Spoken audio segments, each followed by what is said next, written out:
Economics classes में आप सभी का स्वागत है। डियर स्टूडेंट, अगर आपने अभी तक इस चैनल को सब्सक्राइब नहीं किया है तो प्लीज़ सब्सक्राइब कर लीजिएगा। Today's topic is determinant of market demand.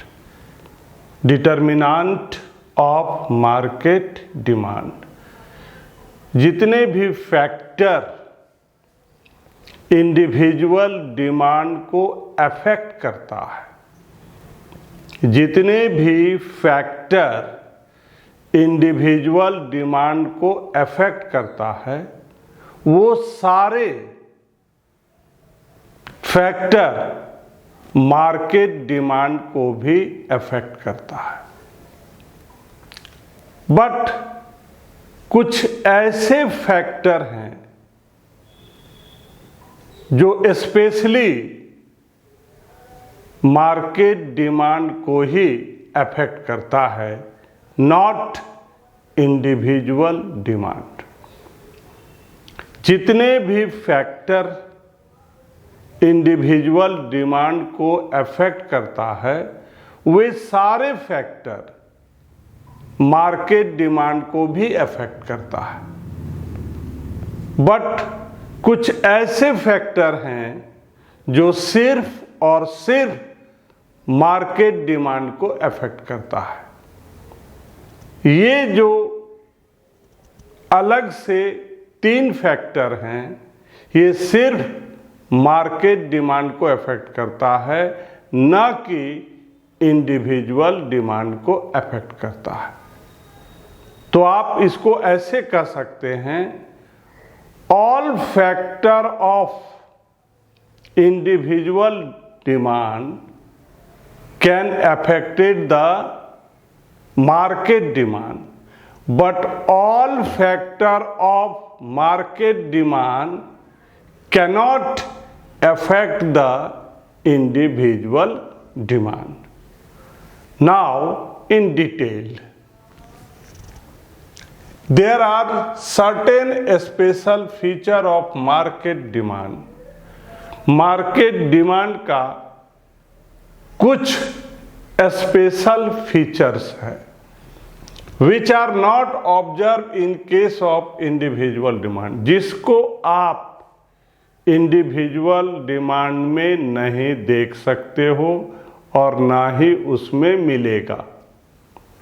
कुछ ऐसे फीचर्स हैं मार्केट डिमांड में जो आपको इंडिविजुअल डिमांड में दिखाई नहीं पड़ेगा, उसमें नहीं होता है। Market demand is influenced by all the factor affecting individual demand for a commodity. अगर हम किसी कमोडिटी की बात करेंगे तो जितने भी फैक्टर हैं, ऑल फैक्टर जो इंडिविजुअल डिमांड को अफेक्ट करता है, वे सारे फैक्टर मार्केट डिमांड को भी क्या करेगा? इन्फ्लुएंस करेगा, अफेक्ट करेगा, प्रभावित करेगा। In addition it is also affected by the following factor. इसके अलावा जितने सारे फैक्टर इंडिविजुअल डिमांड को अफेक्ट करते हैं, इनके अलावा कुछ और भी फैक्टर हैं जो मार्केट डिमांड को अफेक्ट करते हैं। They are size of composition of population. Size of the composition of population, निश्चित रूप से अगर पॉपुलेशन बढ़ेगा तो कमोडिटी का डिमांड भी इंक्रीज करेगा, पॉपुलेशन घटेगा, डिमांड भी डिक्रीज करेगा। सिंपली है कि जितने ज़्यादा लोग होंगे उतने खाएंगे, पिएंगे, नहाएंगे, धोएंगे, और ये सब सारे चीज़ों के लिए बहुत सारे कमोडिटी की डिमांड होती है। नेक्स्ट है season and weather. Season and weather से भी डिमांड अफेक्टेड होता है। ठंडा के दिन में हॉट ड्रिंक की ज़्यादा सेल होती है और गर्मी के दिनों में कोल्ड ड्रिंक की ज़्यादा सेल होती है, कोल्ड आइटम की। अगर हम रेनी डेज की बात करेंगे तो वहाँ पर ज़्यादा डिमांड होता है रेनकोट, अम्ब्रेला वगैरह वगैरह का। डिस्ट्रीब्यूशन ऑफ इनकम, और किसी कंट्री की अगर हम बात करेंगे तो कंट्री में अगर एक जैसा इनकम पूरे कंट्री में है तो वहाँ पर डिमांड इंक्रीज करेगा, और अगर इनकम अनइवन है तो डिमांड ऑफ कमोडिटी क्या होगा? डिक्रीज होगा। So now number 1, size and composition of population. किसी भी कंट्री का जो पॉपुलेशन का साइज है उस पर डिपेंड करता है कि किसी भी कमोडिटी का मार्केट में डिमांड कैसा होगा। So size and composition of population, ये डिपेंड करता है कि कोई भी कंट्री का जो पॉपुलेशन का साइज है, बिग है, स्मॉल है, मीडियम है, क्या है। According to size of population, जो कंट्री का साइज है अकॉर्डिंगली उसके अनुसार किसी भी कमोडिटी का डिमांड होता है। अगर किसी कंट्री का पॉपुलेशन ज़्यादा है, साइज ऑफ पॉपुलेशन ज़्यादा है, तो वहाँ पर किसी भी कमोडिटी का डिमांड इंक्रीज करेगा। पॉपुलेशन ज़्यादा है तो डिमांड इंक्रीज करेगा, और अगर पॉपुलेशन कम है तो डिमांड डिक्रीज करेगा। तो मार्केट डिमांड का ये स्पेशल फीचर है कि ये डिपेंड करता है साइज ऑफ पॉपुलेशन। किसी कंट्री का जो साइज ऑफ पॉपुलेशन है उस पर डिपेंड करता है मार्केट डिमांड। ये इंडिविजुअल डिमांड में नहीं पाया जाता है, ये सिर्फ पाया जाता है मार्केट डिमांड में, साइज ऑफ पॉपुलेशन। अगर किसी भी कंट्री का पॉपुलेशन का साइज लार्ज है, बिग है, तो वहाँ पर कमोडिटी का डिमांड इंक्रीज करेगा, और अगर पॉपुलेशन स्मॉल है, कम है, तो वहाँ पर कोई भी कमोडिटी का डिमांड कम होगा। पॉपुलेशन कम, डिमांड कम, पॉपुलेशन ज़्यादा, डिमांड अधिक। Second is season and weather. Market demand affected होता है मौसम से, मौसम के अनुसार। ये इंडिविजुअल डिमांड में नहीं पाया जाता है, ये सिर्फ और सिर्फ मार्केट डिमांड में एप्लीकेबल है। सीजन के अनुसार कोई भी कमोडिटी का डिमांड ज़्यादा होता है। अगर हम समर सीजन की बात करेंगे, गर्मी के दिनों की बात करेंगे, तो वहाँ पर जो हॉट ड्रिंक्स है या हॉट कोई भी ईटिंग आइटम है तो उसका डिमांड कम होता है।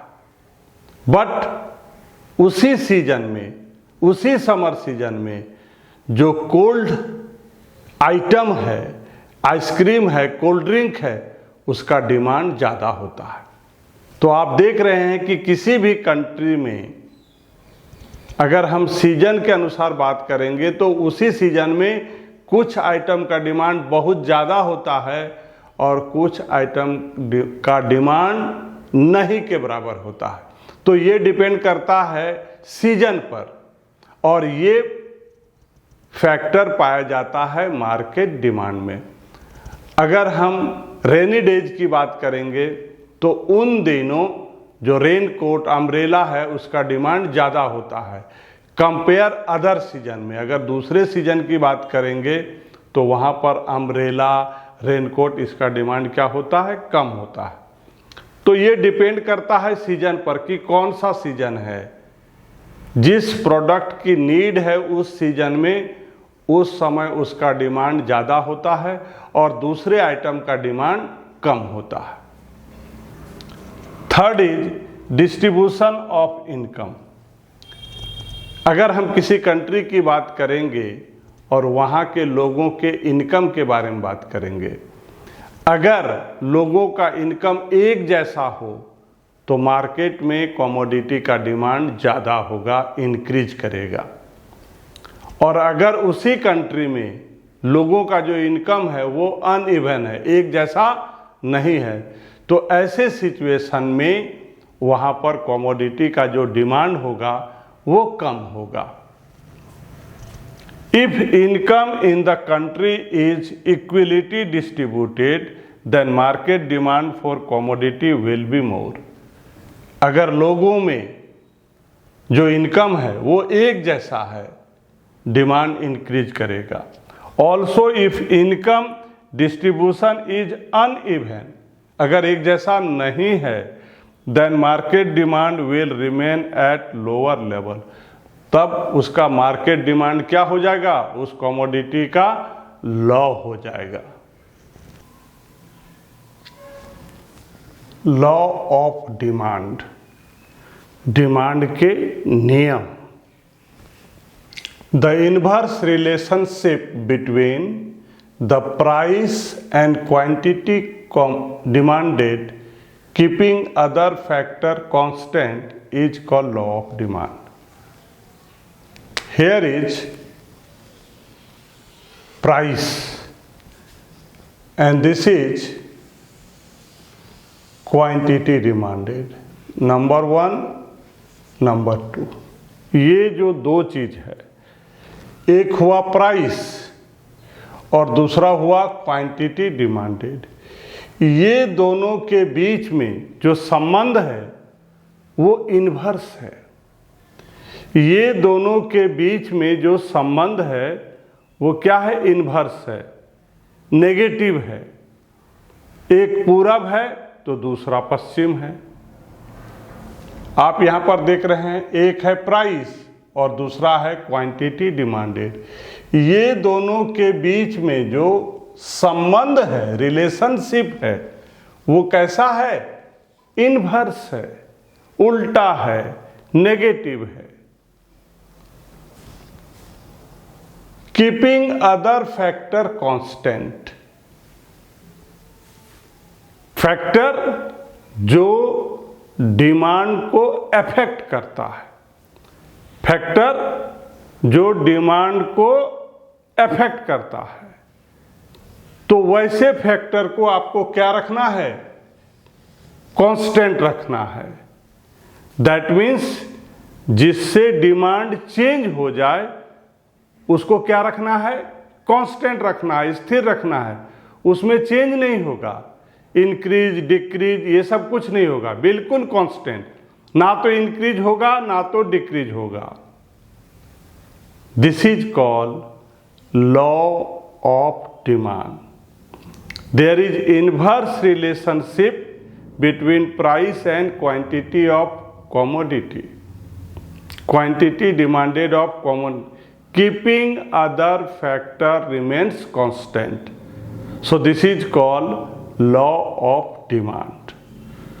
Law of demand क्या हो गया, प्राइस और क्वांटिटी डिमांडेड दोनों के बीच में जो संबंध है वो नेगेटिव है, इनवर्स है, उल्टा है। ये कब होगा, ये कब होगा, keeping other factor remains constant. जो और भी फैक्टर हैं, प्राइस के अलावा और भी बहुत सारे फैक्टर हैं, उसको आपको क्या रखना है, स्थिर रखना है। देन तब इन लोग के बीच में जो रिलेशन है वो इन्वर्स होगा। डिमांड और प्राइस में रिलेशन इन्वर्स कब होगा, जब हम प्राइस के अलावा जो और भी फैक्टर हैं उसको हम कांस्टेंट रखेंगे, दैट मीन्स नो चेंज होगा। So this is the law of demand. Assumption of law of demand, law of demand का एजम्पशन जो अभी मैंने थोड़ी देर पहले बात कही है, keeping other factor remains constant. तो एजम्पशन, लॉ ऑफ डिमांड का एजम्पशन में कौन आता है, जिसको अभी हमने थोड़ी देर पहले आपको कही है, कीपिंग अदर फैक्टर कांस्टेंट, उसी को हम assumption of law of demand बोलते हैं। First, price of substitute goods do not change. जो सब्स्टिट्यूट गुड्स है उसके प्राइस में चेंज नहीं करना है। Second, price of complementary goods remain constant. जो कम्प्लीमेंट्री गुड्स है उसके भी वैल्यू में कोई चेंज नहीं होना चाहिए। Number third, income of the consumer remains the same. Consumer के इनकम में कोई चेंज नहीं होना। There is no expectation of change in price of future. Future में प्राइस में किसी तरह का कोई बदलाव नहीं होना चाहिए। And last, taste and preference of the consumer remain same. और जो कंज्यूमर है उसका टेस्ट और प्रेफरेंस सेम होना चाहिए, उसमें किसी तरह का बदलाव नहीं होना चाहिए। तो ये सब फैक्टर को हमको क्या करना है, कांस्टेंट रखना है, स्थिर रखना है, किसी तरह का कोई बदलाव नहीं होगा। तब प्राइस और क्वांटिटी ऑफ कमोडिटी में रिलेशन कैसा होगा, नेगेटिव। दो बातें होगी तभी वो लॉ ऑफ डिमांड होगा। Inverse relationship between price and quantity demanded, और सेकंड क्या है, keeping other factor remains constant, तब ये होगा लॉ ऑफ डिमांड। और ये क्या है, assumption of law of demand. That means law of demand काम करेगा, लॉ ऑफ डिमांड काम करेगा जब ये 5 बातें होगी, जब ये 5 पॉइंट्स होगी, तभी ये लॉ ऑफ डिमांड काम करेगा। उसको हम लोग बोलते हैं assumption of law of demand. Important fact about law of demand. Important fact about law of demand. First, inverse relationship. Price और जो क्वांटिटी डिमांडेड है उनके बीच में जब भी हम लॉ ऑफ डिमांड की बात करेंगे तो पहला चीज आएगा, there is inverse relationship between price and quantity demanded. The inverse relationship between price and quantity demanded, it simply affirms that an increase in price will tend to reduce the quantity demanded। क्या है कि जैसे ही हम price को increase करेंगे तो demand हमारा क्या हो जाएगा, रिड्यूस हो जाएगा। And A fall in price, और अगर हम प्राइस को फॉल कर देते हैं, डिक्रीज कर देते हैं, will lead to an increase in the quantity demanded. तो जो हमारा डिमांड है वो क्या हो जाएगा, इंक्रीज हो जाएगा। Second, qualitative not quantitative.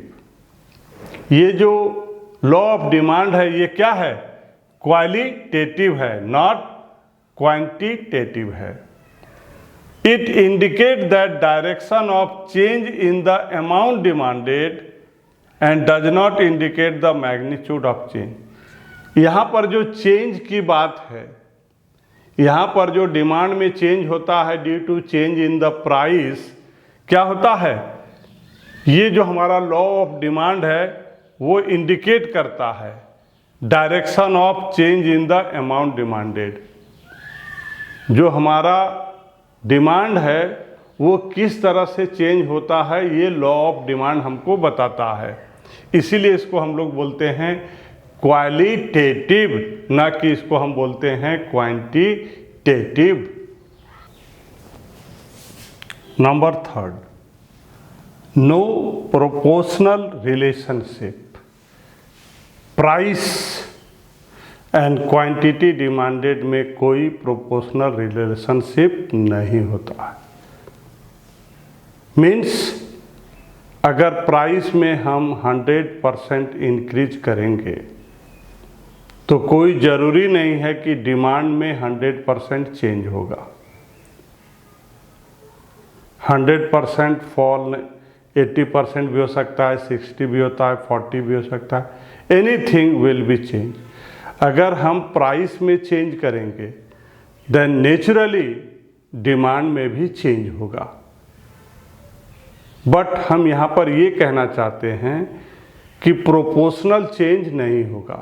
Proportional का मतलब क्या है कि अगर हम प्राइस 100% इंक्रीज कर दिए तो हमारा डिमांड जो है ये कोई ज़रूरी नहीं कि 50% डिक्रीज करेगा, 25 कुछ भी कर सकता है। प्रोपोर्शनल नहीं है कि 100 में 50 करेगा, 50 में 25 करेगा, कोई प्रोपोर्शनल नहीं होता है।